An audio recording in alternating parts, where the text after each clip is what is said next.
SMK Kristen Elim yang dikasihi oleh Tuhan kita Yesus Kristus. Nah, di pagi hari ini sebelum kita memulai pembelajaran kita mau sama-sama merenungkan kebenaran firman Tuhan yang memberikan kita kekuatan dan semangat untuk hidup di dalam kebenaran firman Tuhan. Nah, anak-anak, hari ini pembacaan firman Tuhan kita terambil di dalam kitab Mazmur pasal yang ke-37 ayatnya yang ke-23. Kita membaca bersama-sama ayat ini. Mazmur pasal 37 ayat yang ke-23, demikian firman Tuhan. Tuhan menetapkan langkah-langkah orang yang hidupnya berkenan kepadanya. Nah, firman Tuhan di dalam kitab Mazmur ini ditulis oleh seorang yang hidupnya berkenan di hati Tuhan. Kalau kalian baca, Mazmur pasal 37 ini adalah Mazmur yang ditulis oleh seorang raja Israel yang bernama Raja Daud. Daud memiliki kehidupan yang berkenan di hati Tuhan. Kenapa Ibu Eta katakan demikian? Karena di dalam firman Tuhan sendiri mencatat bahwa Daud dipilih oleh Allah dan diurapi menjadi raja karena dia berkenan di hati Allah. Daud berkenan di hati Allah bukan sesuatu yang baru terjadi ketika dia menjadi seorang raja. Dia hidup benar, hidup sungguh-sungguh, takut akan Tuhan, menghormati Tuhan. Itu bukan dia lakukan ketika dia menjadi seorang raja. Namun jauh sebelum itu, ketika dia masih seorang remaja yang menggembalakan kambing domba, dia sudah menunjukkan sikap hidup yang berkenan di hati Tuhan. Jadi dari hal ini Ibu Eta ingin mengatakan kepada kalian semua bahwa setiap kita tidak harus menunggu untuk menjadi orang dewasa agar hidup kita bisa berkenan di hati Tuhan. Tetapi ketika kita masih remaja, ketika kita masih muda, mari kita memiliki sikap hidup yang berkenan di hati Tuhan. Kita mencontoh dari kehidupan Daud ini.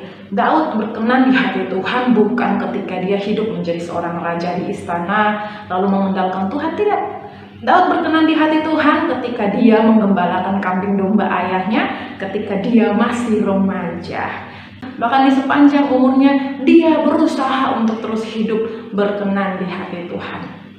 Nah, kalau kita baca tadi ayat yang ke-23 tadi mengatakan bahwa Tuhan menetapkan langkah-langkah orang yang hidup berkenan baginya. Berarti bahwa setiap kehidupan yang berkenan di hati Tuhan, Tuhan memimpin langkahnya tahap demi tahap. Jadi Tuhan memimpin dia tahap demi tahap untuk mencapai tujuan yang sudah Allah sediakan bagi kehidupan Daud. Nah, apa sih alasannya sampai Ibu Eta bisa mengatakan bahwa Daud ini berkenan di hati Tuhan? Nah, kalau kalian baca kisah tentang kehidupan Daud, Daud sebelum dia menjadi seorang raja, dia adalah seorang penggembala kambing dan domba milik ayahnya. Dan ketika dia menjalankan tugas ini, dia sungguh-sungguh hidup membangun hubungan yang baik dengan Tuhan. Dia sungguh-sungguh mengandalkan Tuhan.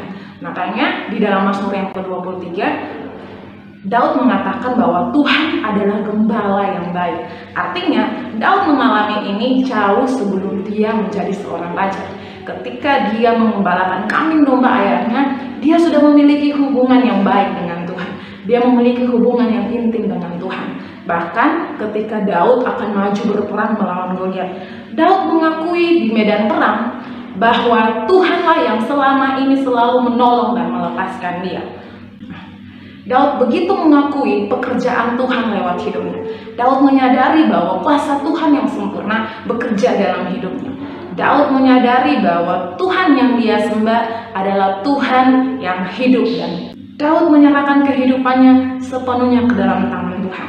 Makanya ketika Daud menjadi seorang raja, dia tetap hidup di dalam takut akan Tuhan. Dia tetap berkenan di hati Tuhan. Daud memiliki hubungan yang intim dengan Tuhan. Dia mengenal Tuhan dengan baik sehingga dalam kehidupan dia sehari-harinya Daud mengandalkan Tuhan, Daud bergaul erat dengan Tuhan, Daud bahkan membuat mazmur Daud yang memuji dan mengagungkan kebesaran Tuhan yang dikerjakan di dalam kehidupannya. Semua kita belajar dari kisah Daud ini. Bagaimana Daud berusaha hidup berkenan di hati Tuhan. Daud melakukannya ketika dia masih seusia kalian, dan Ibu harap kalian pun mari berusaha untuk hidup berkenan di hati Tuhan. Ketika Daud hidup berkenan di hati Tuhan, Tuhan menetapkan langkah-langkah Daud. Tuhan membimbing dia tahap demi tahap untuk menjadi seorang raja bagi bangsa Israel. Dimulai dari ketika dia memainkan kecapi untuk Raja Saul yang diganggu oleh roh jahat. Lalu dia mulai masuk ke dalam kerajaan sebagai pembawa senjata Raja Saul. Dia mulai dipilih menjadi kepala panglima pasukan perang Raja Saul. Setelah itu dia menjadi menantunya Raja Saul. Dan setelah dia menjadi menantu Raja Saul, dia diurapi menjadi raja atas Yehuda. Dan setelah itu dia menjadi raja atas Israel. Luar biasa bukan Tuhan kita? Dia memimpin, menetapkan langkah-langkah Daud tahap demi tahap sampai kepada tujuan yang besar yang sudah Tuhan sediakan bagi kehidupan Daud. Nah, itu juga yang akan kita miliki ketika kita hidup takut akan Tuhan, ketika kita hidup kenan di hati Tuhan.